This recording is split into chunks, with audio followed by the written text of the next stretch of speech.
തിരുവനന്തപുരം പേട്ടയിൽ കുട്ടിയെ കാണാതായ സംഭവത്തിൽ അച്ഛന്റെയും അമ്മയുടെയും മൊഴിയിൽ വൈരുദ്ധ്യമുണ്ടെന്ന് പോലീസ്. 3 കുഞ്ഞുങ്ങളുടെ പ്രായം പോലും രക്ഷിതാക്കൾക്ക് പറയാൻ സാധിക്കുന്നില്ലെന്ന് പോലീസ് പറഞ്ഞു. കുട്ടികൾക്കാർക്കും തിരിച്ചറിയൽ രേഖകളുമില്ല. അതേസമയം രക്ഷിതാക്കളുടെ ബാങ്ക് അക്കൗണ്ടുകളും മറ്റ് രേഖകളും പോലീസ് ശേഖരിച്ചു. ബാങ്ക് അക്കൗണ്ടുകളിലേക്ക് വലിയ തുകകൾ എത്തിയോ എന്നാണ് പരിശോധിക്കുന്നത്. രക്ഷിതാക്കൾ അടക്കമുള്ള നാടോടി സംഘം താമസിച്ച ആന്ധ്രയിലേക്കും അന്വേഷണം വ്യാപിപ്പിക്കുമെന്ന് പോലീസ് വ്യക്തമാക്കി.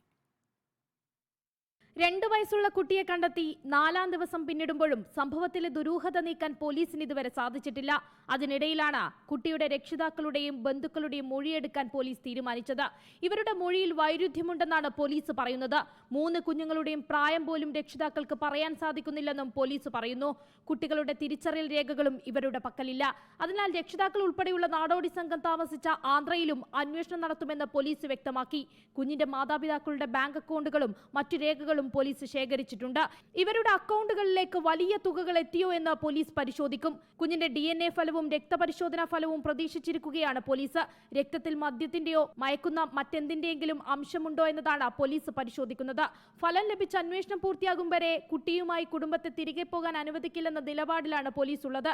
അതേസമയം കഴിഞ്ഞ 2 ദിവസമായി കുഞ്ഞിന്റെ മൊഴി ശിശുക്ഷേമ സമിതി രേഖപ്പെടുത്തിയെങ്കിലും അന്വേഷണത്തിന് വഴിത്തിരിവാകുന്ന വിവരങ്ങളൊന്നും ലഭിച്ചില്ലെന്നാണ് പോലീസ് പറയുന്നത്. ഇതോടെ കുഞ്ഞിന്റെ മൊഴിയിൽ നിന്ന് ദുരൂഹതകൾ നീക്കാൻ കഴിയുമെന്ന പോലീസിന്റെ പ്രതീക്ഷയ്ക്കും മങ്ങലേറ്റു. റിപ്പോർട്ടർ, തിരുവനന്തപുരം.